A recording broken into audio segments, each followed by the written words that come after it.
کا راستہ آگے کیا ہے. میں جو یہ ان سے بات کرتا ہوں کہ میرے سے بات چیت کرو، کوئی بات چیت نہیں کرتا.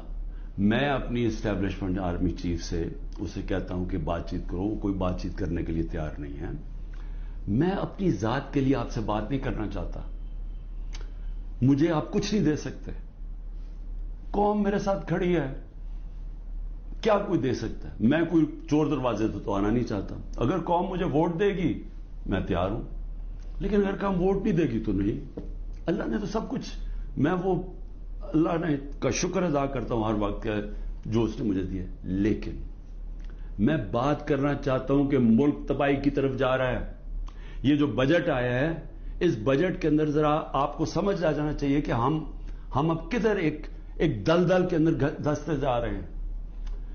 آپ یہ سوچیں کہ فیڈرل گورنمنٹ جو سارا جب وہ پیسے دے دے گی صوبوں کو، جو 5,000 ارب روپیہ صوبوں کو جب جائے گا، تو فیڈرل گورنمنٹ کے پاس جو پیسہ بچے گا اس سے زیادہ جو ہمارا سود دینا ہے، ہم نے قرضوں کے اوپر سود دینا ہے، وہ سود اس سے زیادہ ہے. 7,300 ارب روپے کا سود دینا ہے. مشکل سے فیڈرل گورنمنٹ کے پاس بچ جائے گا 7,000 ارب سے بھی کم. تو سارا پھر ملک قرضوں پہ چلے گا. ہم نے 3.5 سال میں 18,000 ارب 18,400 ارب قرضہ لیا تھا. 18,400 ارب قرضہ 3.5 سالوں میں. انہوں نے تقریباً 15,000 ارب قرضہ ایک سال میں لے لیا. تو یہ قرضے چڑھائے جا رہے ہیں. انڈسٹری بند ہو رہی ہے. گروتھ ریٹ جو تھی جس سے دولت میں اضافہ ہوتا ہے وہ 6.1% سال پہلے تھی، آج وہ پہنچ گئی ہے 0.3 پہ. تو جو دولت ہے اس کے اندر تو کمی ہو رہی ہے، قرضے بڑھتے جا رہے ہیں.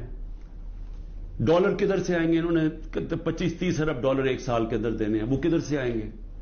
تو میں آج اس لیے یہ سوال پوچھ رہا ہوں کہ کوئی تو روڈ میپ ہوگا نا. ابھی تو روڈ میپ یہ ہے کہ کسی نہ کسی طرح عمران خان کو ختم کرو، اور اگر P T I Imran Khan سے تو اس کو ختم کرو. تو ابھی تو یہ ون پوائنٹ ایجنڈا، ساری ایجنسیز، سب کچھ، سارے ملک کے ادارے وہ اسی پہ لگے ہوئے ہیں کام کرنے. لیکن میں سوال کچھ اور پوچھ رہا ہوں. میں یہ نہیں کہہ رہا کہ کریں، ہم کھڑے ہیں. اس میں سے ایک آپ یہ کرم کر رہے ہیں کہ میرے جو نظریاتی لوگ ہیں وہ نظر آنے شروع ہو گئے ہیں کہ وہ نظریاتی لوگ کون ہیں، اور وہ نظر آنا شروع ہو گئے کہ جو ہمارے ساتھ اور مقصد کے لیے آئے تھے، ان نظریے کے لیے نہیں آئے تھے. تو ایک تو آپ فائدہ کر رہے ہیں کیونکہ صرف نظریاتی پارٹی اب پاکستان کو اس دلدل سے نکال سکتی ہے. لیکن نکالے گی کیسے؟ میری آخر میں بات سن لیں. ایک ہی طرح ہم نکلیں گے. ہمیں کوئی اب باہر سے پیسے دینے کے لیے تیار نہیں ہے. ہمارے جو دوست ملک ہیں وہ بھی پیسے دینے کے لیے نہیں تیار.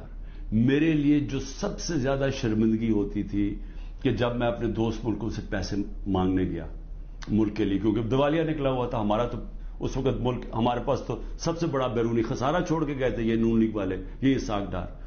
تو ان سے پیسہ مانگنا سب سے شرمندگی تھی.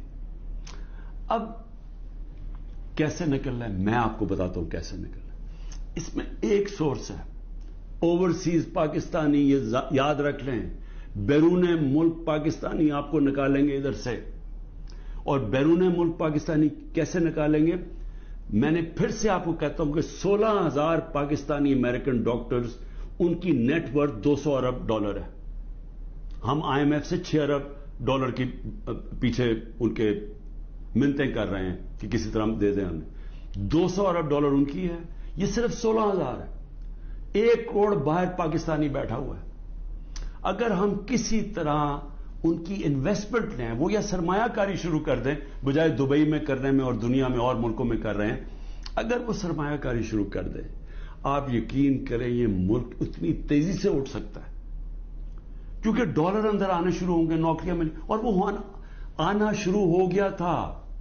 ہمارے آخری دنوں میں پیسہ اوورسیز، روشن ڈیجیٹل اکاؤنٹ کیا تھا اوورسیز پاکستان 1.5 سال کے اندر 5.5 ارب ڈالر پہنچ گیا تھا.